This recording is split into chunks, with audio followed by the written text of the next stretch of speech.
জবাব দিতে হবে যে ইউনূস সাহেব যে গুলশানে 9 কোটি 9.5 কোটি টাকা দিয়ে একটা ফ্ল্যাট কিনেছে, ওই টাকাটা কোথায় পেল সেটা একটু হিসাব করেন।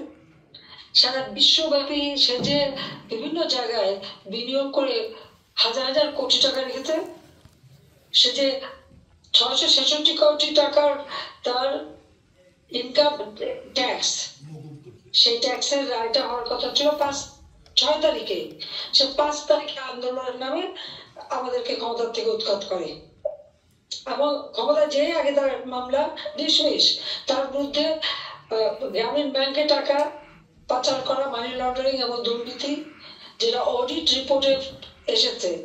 এবং আপনারা দেখেছেন নিজু মজুমদার ইতিমধ্যে এটা কিন্তু বিভিন্ন পর্বে দুর্নীতিটা তুলে ধরছে। এটা আপনাদের সকলের দেখা উচিত এবং এর জন্য যথাযথ ব্যবস্থা নেওয়া উচিত। সেই সাথে সাথে গ্রামীণ ফোনের টাকা সেটাও চুরি করে সবকিছু লুটপাট করেছে। তার যে দুর্নীতি, সেই দুর্নীতির হিসাব আগে বের করতে হবে।